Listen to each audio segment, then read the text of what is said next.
بسم اللہ الرحمن الرحیم محمد رسول اللہ صدق اللہ العظیم وصدق رسولہ النبی الکریم الامین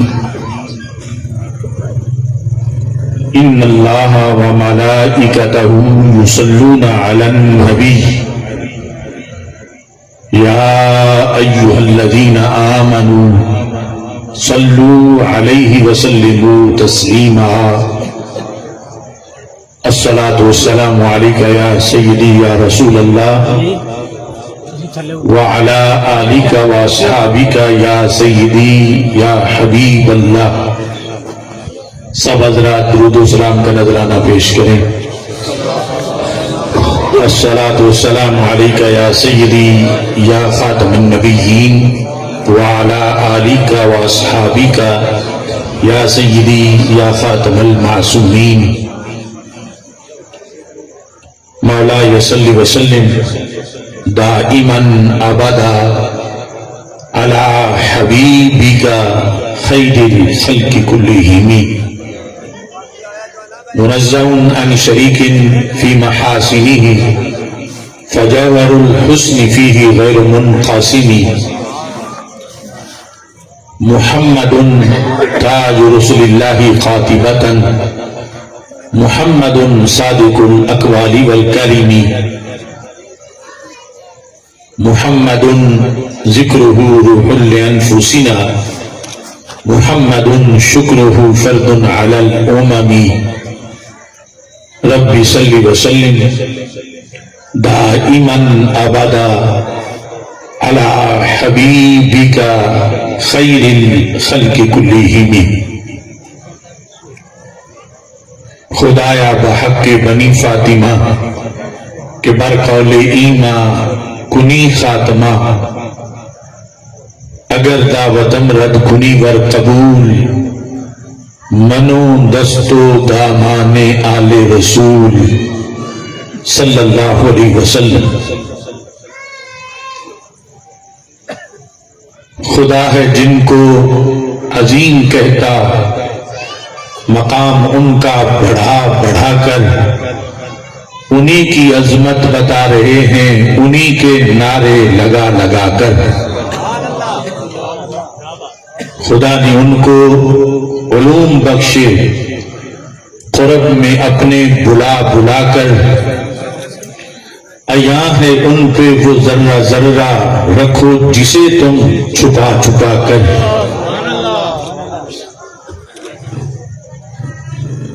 سمٹ کے آئی ساری زمین بنی ہتھیلی پہ مثل رائی۔ خدا نے ان کو گواہ بنایا یہ سب زمانہ دکھا دکھا کر۔ چمن چمن میں ہے بات ان کی نگر نگر میں ہے نعت ان کی۔ انہی کی خوشیوں میں بس رہی ہے یہ ہوائیں پنکھے ہلا ہلا کر۔ گیا جو ان کے در پہ سوالی کبھی نہ لوٹا وہاں سے خالی۔ وہ آج بھی بھر رہے ہیں جھولی سبھی کو طیبہ بلا بلا کر۔ دل تو ہے آل محمد کی محبت کا مقام، دل تو ہے آل محمد صلی اللہ علیہ وسلم کی محبت کا مقام۔ دین ہے سارے صحابہ کا مکمل احترام۔ رافضیت خارجیت ناصبیت ہے حرام۔ اہل سنت ہیں رسول پاک کے سچے غلام۔ اللہ تبارک و تعالی جل جلالہ وعم نوالہ واتم برہانہ وعظم شانہ وجل ذکرہ وعز اسمہ کی حمد و ثنا اور حضور سرور کائنات مفخر موجودات زینت بزم کائنات دستگیر جہاں غم گسار زماں سید سروراں حامی بے کساں قائد المرسلین خاتم النبیین احمد مجتبی جناب محمد مصطفیٰ صلی اللہ علیہ وآلہ آلہ واصحابہ وبارک وسلم کے دربار گہربار میں ہدیہ درود و سلام عرض کرنے کے بعد السلام علیکم ورحمۃ اللہ وبرکاتہ۔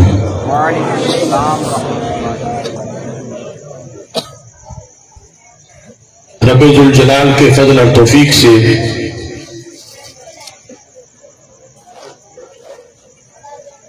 آج کی یہ محفل محمد شاہد صاحب اور ان کے برادران کی طرف سے محمد ارسلان شاہد کی شادی کے موقع پر اللہ کا شکر ادا کرنے کے لیے محفل میلاد مصطفیٰ صلی اللہ علیہ وسلم منعقد کی جا رہی ہے۔ میری دعا ہے رب ذوالجلال اس محفل کے بانیان کی اس کاوش کو اپنے دربار میں قبول فرمائے اور زوجین کو رب ذوالجلال اس دیواجی زندگی میں خوشیاں عطا فرمائے اور محفل میلاد کی برکت سے ان کو ساری زندگی پریشانیوں سے محفوظ فرمائے۔ استاد العلماء حضرت پیر سید محمد ظہیر سلطان شاہ صاحب زید شرفہ اس عظیم محفل کی صدارت فرما رہے ہیں۔ حضرت سید فرحان شاہ صاحب حافظ محمد ساجد اتاری صاحب مولانا تبسم صاحب اور تحریک صراط مستقیم کے رہنما محمد ثناء اللہ جلالی صاحب کثیر تعداد میں علماء و عوام اس محفل میں موجود ہیں۔ رب ذوالجلال سب کا آنا اپنے دربار میں قبول فرمائے۔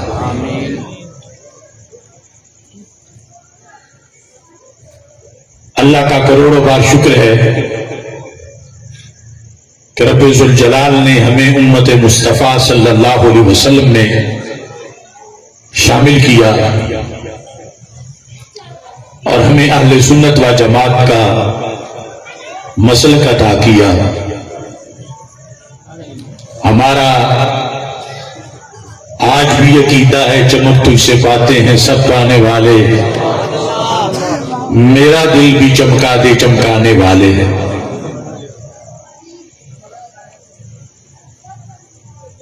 ہر عاشق رسول صلی اللہ علیہ وسلم کا ایک دلی تقاضا ہے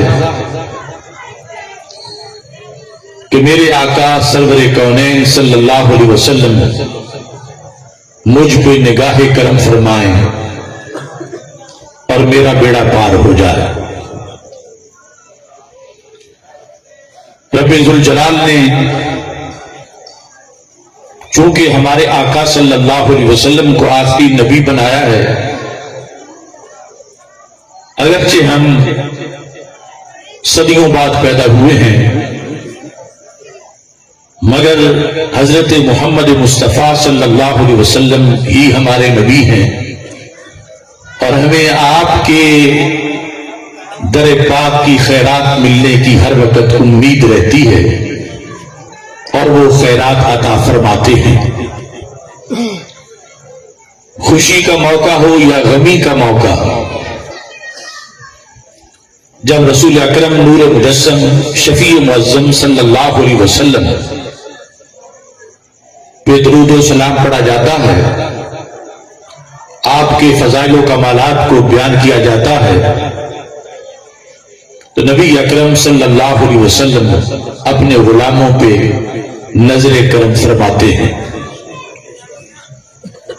اسی امید پر اور اسی یقین پر آج خوشی کے اس موقع پر محمد شاہد صاحب اور ان کے برادران کی طرف سے اس محفل کا انعقاد کیا جا رہا ہے۔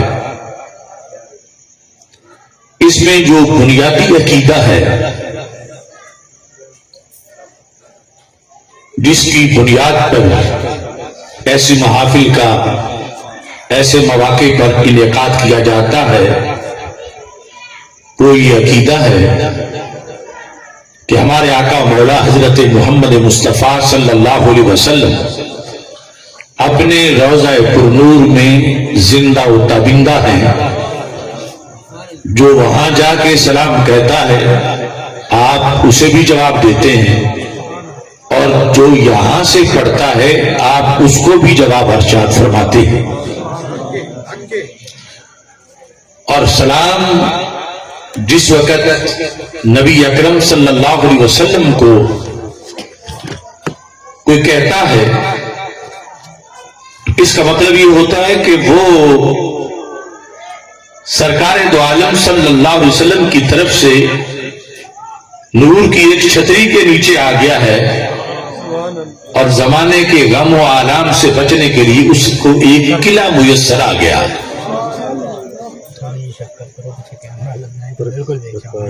ہمارے آقا صلی اللہ علیہ وسلم نے اپنے سے پہلے انبیاء علیہ السلام کے بارے میں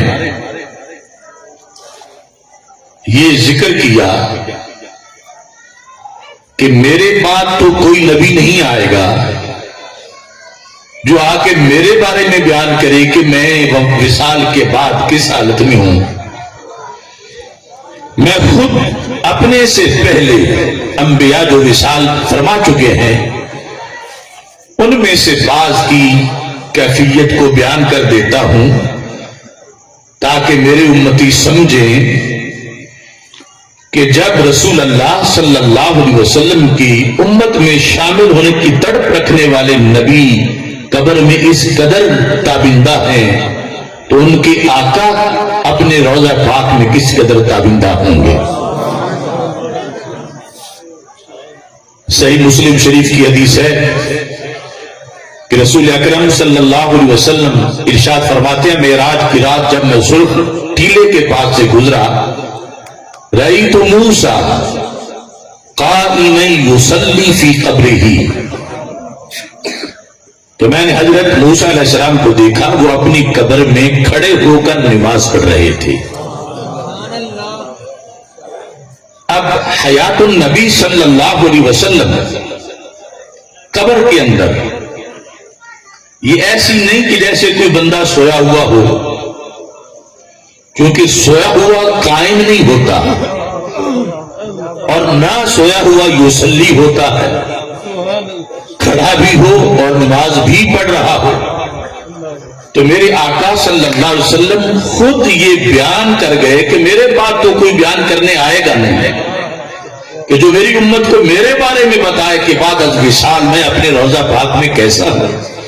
تو میں حضرت موسیٰ علیہ السلام کے بارے میں بتا دیتا ہوں کہ جب وہ قبر میں اگرچہ کافی مدت پہلے ان کا وصال ہوا تھا، مٹی ان کے قریب نہیں گئی، جسم بھی محفوظ ہے اور اس انداز میں ہے کہ بیداری کے عالم میں نماز پڑھ رہے ہیں، تو پھر میری امت یہ یقین رکھے کہ ان کے رسول صلی اللہ علیہ وسلم مدینہ منورہ میں روضہ پاک کے اندر صرف برزخی حیات ہی زندہ نہیں بلکہ اس حیات میں زندہ ہیں، جو وہاں پہنچتے ہیں ان پہ بھی نظر کرم فرماتے ہیں، اور جو سمندری میں بیٹھ کے پکارتے ہیں ان پہ بھی نظر کرم فرماتے ہیں۔ نعرہ تکبیر، نعرہ رسالت، نعرہ رسالت، تاجدار ختم نبوت، تاجدار ختم نبوت، تاجدار ختم نبوت۔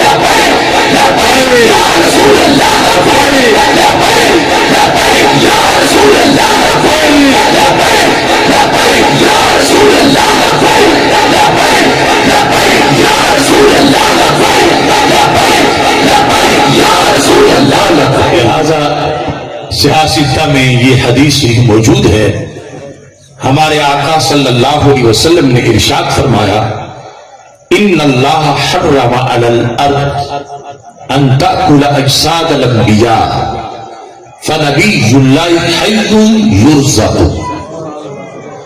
بے شک اللہ نے زمین پر حرام کر دیا ہے، کیا حرام کیا ہے؟ ان تأکل اجساد الانبیاء، کہ وہ نبیوں میں سے کسی نبی کے جسم کو بھی کوئی نقصان پہنچائے، بعد از وصال ان کے جسم کو کھا جائے، اللہ نے زمین پر حرام کر دیا ہے۔ تو پھر نتیجہ کیا ہے؟ میرے آقا علیہ السلام فرماتے ہیں فنبی اللہ حی، بس اللہ کا ہر نبی زندہ،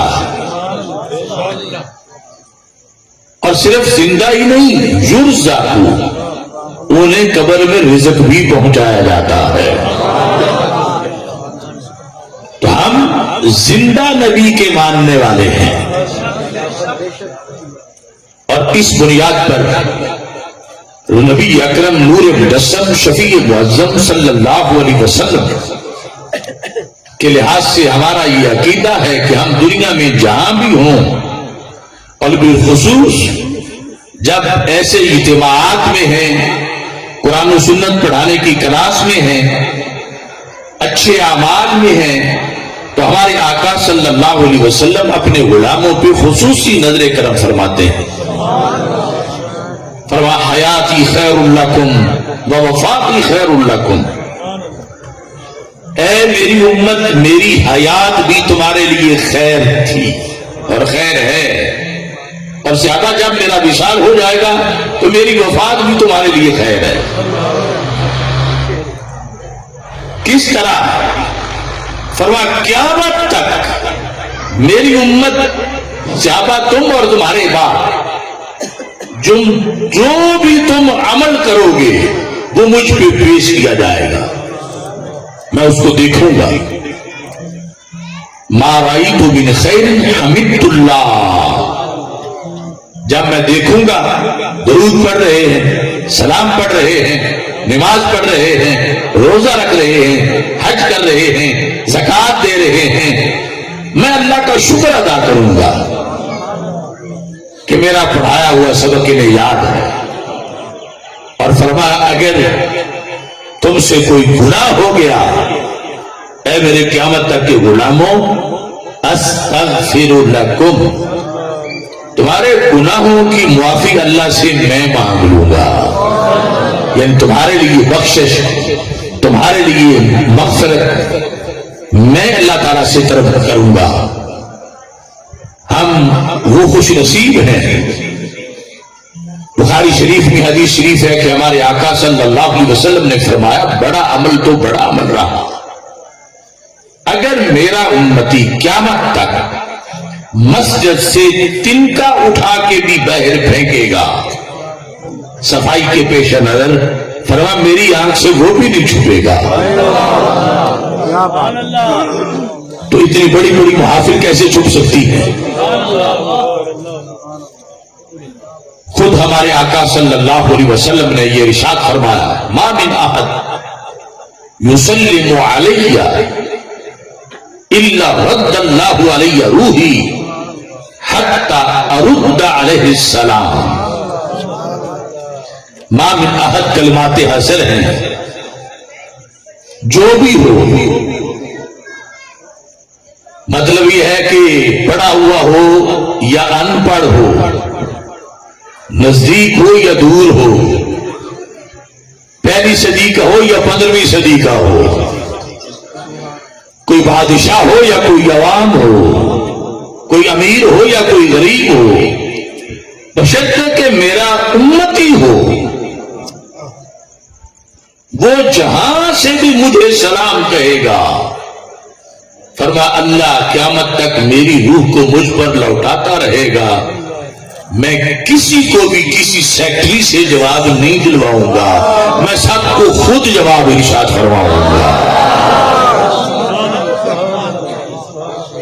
یعنی یہ وہ بارگاہ ہے کہ ہر غلام کا بڑا سٹیٹس ہے، حتی ارد علیہ السلام، یہاں تک کہ میں خود سلام کا جواب دوں گا۔ رد سلام کا مطلب ہوتا ہے سلام کے جواب میں وعلیکم السلام کہنا، کہ امتی کہیں گے الصلاۃ والسلام علیک یا رسول اللہ، فرمایا قیامت تک جو خطہ بھی ہو، عرب ہو عجم ہو، قریب ہو بعید ہو، شرق ہو غرب ہو، جو بھی مجھے سلام کہے گا میں جبریل امین سے جواب نہیں دلواؤں گا، میں اپنے غلام کو خود جواب ارشاد فرماؤں گا۔ محبت سے پڑھو الصلاۃ والسلام علیک یا سیدی یا رسول اللہ وعلی آلک واصحابک یا سیدی یا حبیب اللہ۔ اس سے بندے کا رابطہ بحال ہوتا ہے، اور سرکار دو عالم صلی اللہ علیہ وسلم کی طرف سے سلام کے جواب کا اردو میں اور پنجابی میں کیا مطلب ہے؟ امتی کہہ رہے محبوب آپ سلامت رہیں، سرکار فرماتے غلام تم سلامت رہو، تجھ پہ سلام ہو۔ تو یہ کتنی بڑی دعا حاصل کرنے کا ذریعہ ہے، اور رد روح کے لحاظ سے یہ حضرت شیخ عبدالحق محدث دہلوی رحمۃ اللہ علیہ نے مشکات شریف میں اس کی وضاحت کی کہ جب بھی سرکار فرماتے ہیں جب بھی قیامت تک میرا کوئی غلام مجھ پر سلام پڑھے گا تو اللہ مجھ پر میری روح کو لوٹائے گا، رد اللہ علیہ روحی حتی ارد علیہ السلام، یہاں تک کہ میں خود جواب دوں گا۔ تو روح لوٹانے سے یہ مطلب نہیں ہے کہ روح جسم سے باہر نکل گئی تھی، سلام کہا کسی نے تو واپس آ گئی، پھر چلی گئی، پھر کسی نے سلام کہا تو واپس آ گئی، یہ مطلب نہیں ہے، کیونکہ اس سے میں تو معاذ اللہ کو دو چار سلام تو وہاں جاتے نہیں، کروڑوں فرشی بھی پڑھتے ہیں، کروڑوں عرشی بھی پڑھتے ہیں، تو پھر تو ہر لمحہ روح نکلنا روح داخل ہونا، روح نکلنا روح داخل ہونا، روح نکلنا روح داخل ہونا، یہ تو معاذ اللہ ایک باعث اذیت معاملہ بن جائے گا۔ تو وہ لکھتے ہیں کہ اس کا مطلب یہ ہے رد روح توجہ کرنے کو بھی کہتے ہیں کہ میری روح ہوتی تو بدن میں ہے لیکن توجہ میری اللہ کی طرف ہوتی ہے، یا کبھی کسی اور غلام کی طرف ہوتی ہے جو مجھے سلام پڑھتا ہے میں اس کی طرف توجہ فرما دیتا ہوں۔ اس کی وضاحت خود حدیث میں ہے، میرے آقا صلی اللہ علیہ وسلم نے حدیث میں بیان کیا، فرمایا جب تم سو کے اٹھتے ہو تو اللہ تجھ پر تمہاری روح لوٹا دیتا ہے۔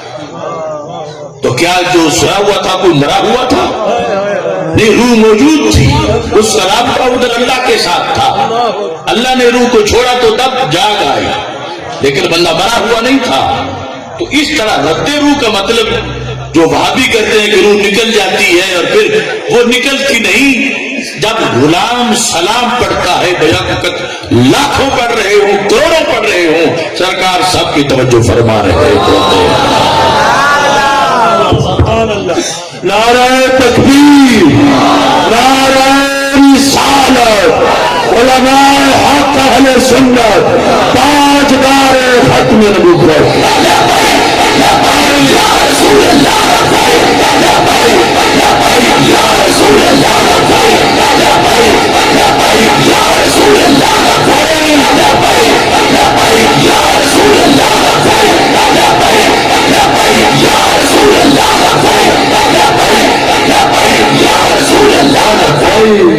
اب دیکھیے یہ عقیدہ ہو تو پھر کتنی لذت ہے، اور اگر یہ ہو کہ معاذ اللہ ادھر تو مٹی میں مل گئے ہیں اور کوئی جامد چیز ہے انہیں کوئی پتہ ہی نہیں ہے، تو وہ کس کے سامنے اپنی حاضری لگوا رہے ہیں؟ مخلوق میں ہمارے آقا صلی اللہ علیہ وسلم، اللہ نے ان کو یہ مرتبہ دیا. ہم موت آنے کا انکار نہیں کرتے. یقیناً ہمارے آقا علیہ الصلوۃ والسلام پر لمحہ موت آیا تھا. اعلی حضرت کہتے ہیں انبیاء کو بھی اجل آنی ہے، مگر ایسی کہ فقط آنی ہے. دوسرا آنی ہے کا مطلب ایک آن کی ہے. انبیاء کو بھی اجل آنی ہے مگر ایسی کہ فقط آنی ہے. اس آن کے بعد ان کی حیات مثل صادق وہی جسمانی ہے. اس کی ازواج کو جائز ہے نکاح، اس کا ترکہ بٹے جو فانی ہے. یہ ہے حی عبدی، ان کو رضا صدق وعدہ کی قضا مانی ہے. اللہ حی قیوم ہے، یہ اس کے ساتھ کوئی شرک نہیں ہے. فنبی اللہ حی تو سرکار کے اپنے لفظ ہے. وہ حی لا یموت ہے، یہ حی یموت ہے. موت کا لمحہ آیا لیکن اس پیکر سے جو پیکر مصطفیٰ صلی اللہ علیہ وسلم ہے، اس سے افضل کوئی اور مقام نہیں تھا کہ جہاں اس روح کو رکھا جاتا. رب ذوالجلال نے واپس اسی پیکر میں اس روح کو لوٹا دیا. اور نبی اکرم نور مجسم شفیع معظم صلی اللہ علیہ وسلم آپ سے رابطے میں، حضوری میں جو لطف آتا ہے وہ صرف اس مسلک اہل سنت کی بنیاد پہ آ سکتا. مسند امام احمد، مشکات شریف اور دیگر کتابوں میں موجود ہے.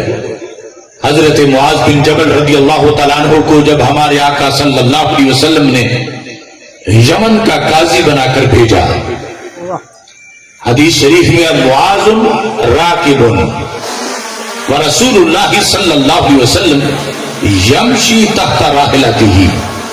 عجیب منظر تھا کہ حضرت معاذ رضی اللہ تعالیٰ عنہ کو ہمارے آقا علیہ السلام نے سواری پہ بٹھایا ہوا تھا اور خود ساتھ پیدل چلتے جا رہے تھے.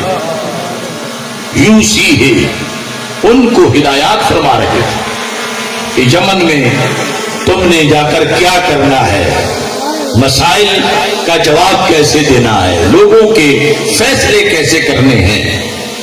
چلتے چلتے جب سنیت الوداع تک سواری پہنچ گئی، مدینہ منورہ سے باہر وہ پہاڑی اب وہ مرکزیہ کے علاقے میں ہے، تو وہاں جا کر ہمارے آقا صلی اللہ علیہ وسلم نے ان کو رخصت فرمایا اور رخصت کرنے کے ساتھ ہی ایک خبر بھی دے دی. یا معاذ انکا عسا اللہ تلقانی بعد عامی ھذا. اے معاذ، اب تیری میری ملاقات نہیں ہوگی. جب تم یمن سے واپس آؤ گے، میں دنیا سے جا چکا ہوں گا، تم میری قبر شریف کے پاس سے گزرو گے. حضرت معاذ رضی اللہ تعالیٰ عنہ جو چند دن یا کچھ وقت اس طرح جا رہے تھے کہ میں پھر آ کے دیدار کروں گا، یہ بڑی مشکل سے صرف حکم تھا تو یہ جدائی کا سفر کر رہے تھے، لیکن جب یہ خبر ملی کہ یہ تو ہمیشہ کی جدائی ہے، فَبَكَى مُعَاذٌ جَشْعًا، انہوں نے زور زور سے رونا شروع کر دیا. ان کا رونا اتنا دل دوز تھا کہ ہمارے آقا علیہ الصلوۃ والسلام کی آنکھوں میں بھی آنسو آ گئے. آپ نے اپنا چہرہ مدینہ منورہ کی طرف پھیر لیا کہ معاذ کو میرے آنسو نظر نہ آئے. اس دوران حضرت معاذ رضی اللہ تعالیٰ عنہ کو دلاسا دیا لیکن قیامت تک کی امت کو ساتھ عقیدہ بھی عطا فرما دیا. فرمایا ان اول الناس بی المتقون من کانوا حیث کانوا. خلاصہ یہ ہے باز رونے کی بات نہیں، وہ اور ہیں جو دور چلے جائیں تو دور ہو جاتے ہیں. ان اول الناس بی من کانوا حیث کانوا. مولا علی قاری کہتے ہیں من بھی عموم کے لیے ہے، حیث بھی عموم کے لیے ہے. حیث ہے مکان کے لیے، حیث کانوا خواہ وہ مدینہ منورہ میں ہو یا یمن میں ہو، خواہ وہ ہند میں ہو یا سندھ میں ہو، خواہ وہ شرق میں ہو یا غرب میں ہو. من کانوا خواہ وہ اس وقت کا ہو یا کسی صدی کا ہو. ان اول الناس بی المتقون، جس کو تقوی کی دولت نصیب ہے وہ جہاں بھی ہے میرے قریب ہے.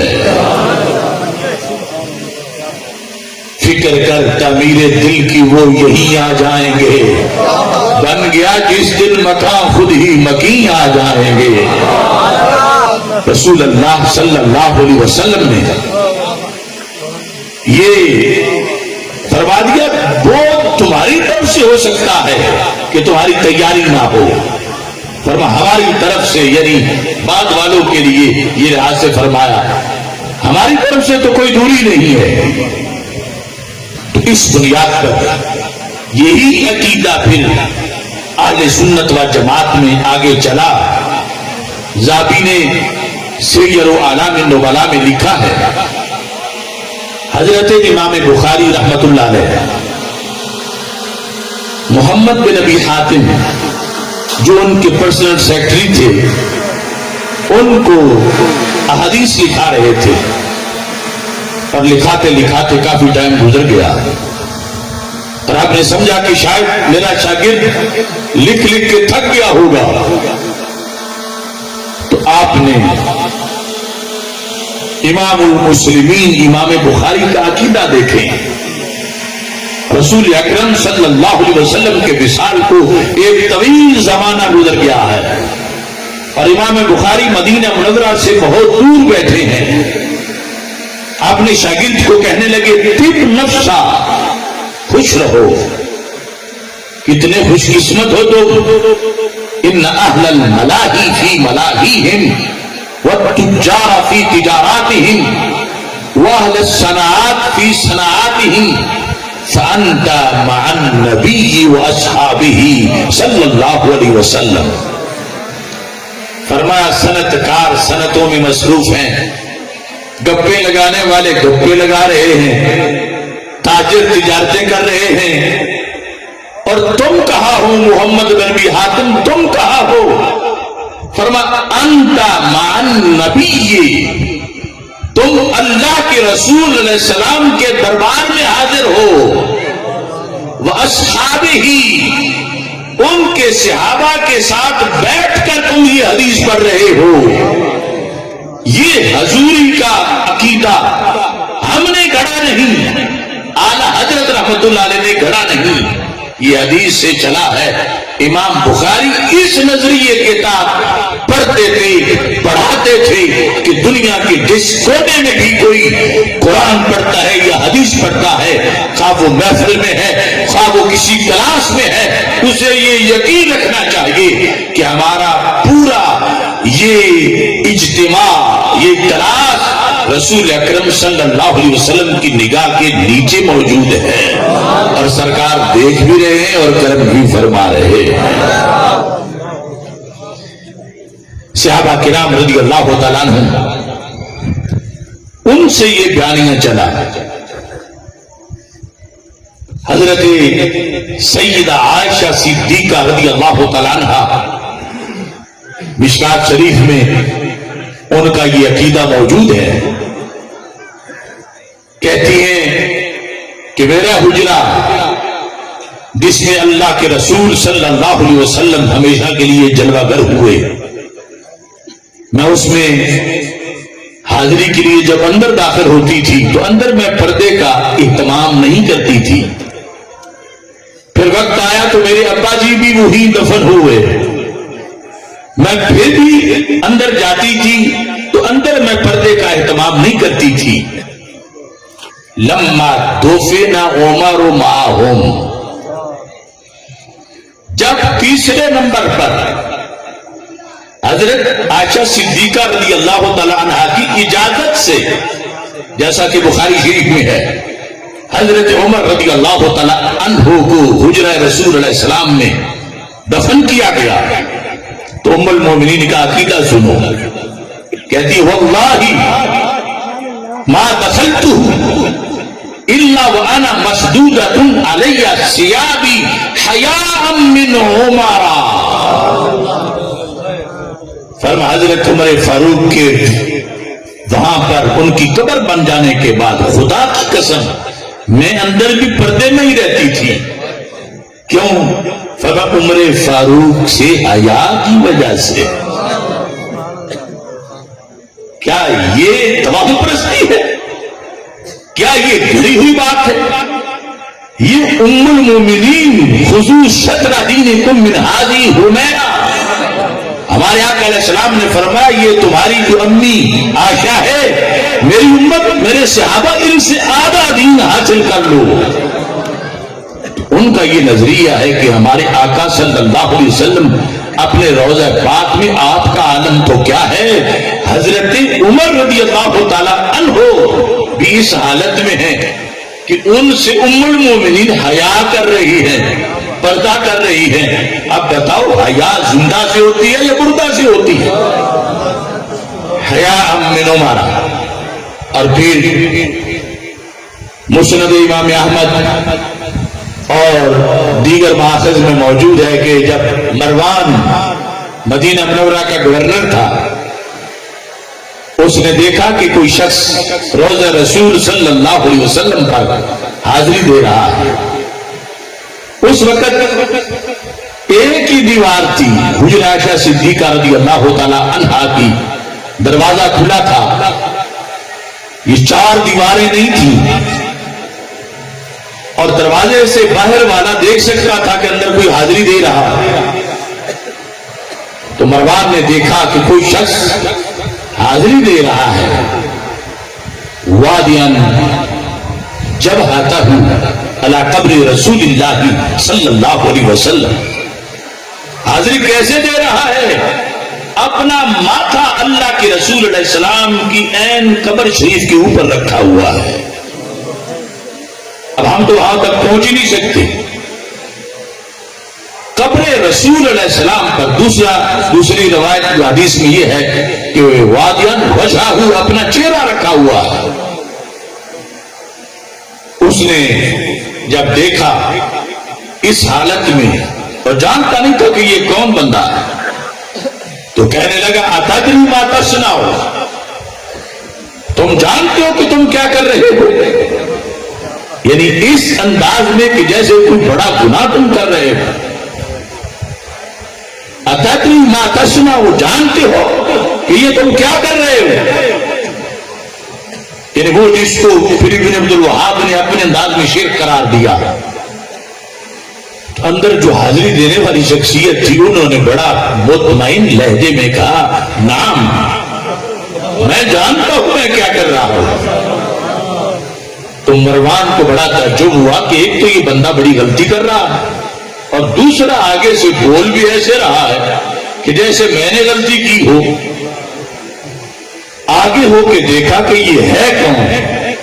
اذا ہوا ابو ایوب الانصاری رضی اللہ تعالی عنہ. تو حاضری دینے والا کوئی ان پڑھ نہیں تھا، کوئی ملنگ نہیں تھا، وہ میزبان رسول صلی اللہ علیہ وسلم حضرت ابو ایوب انصاری رضی اللہ تعالی عنہ تھے. اب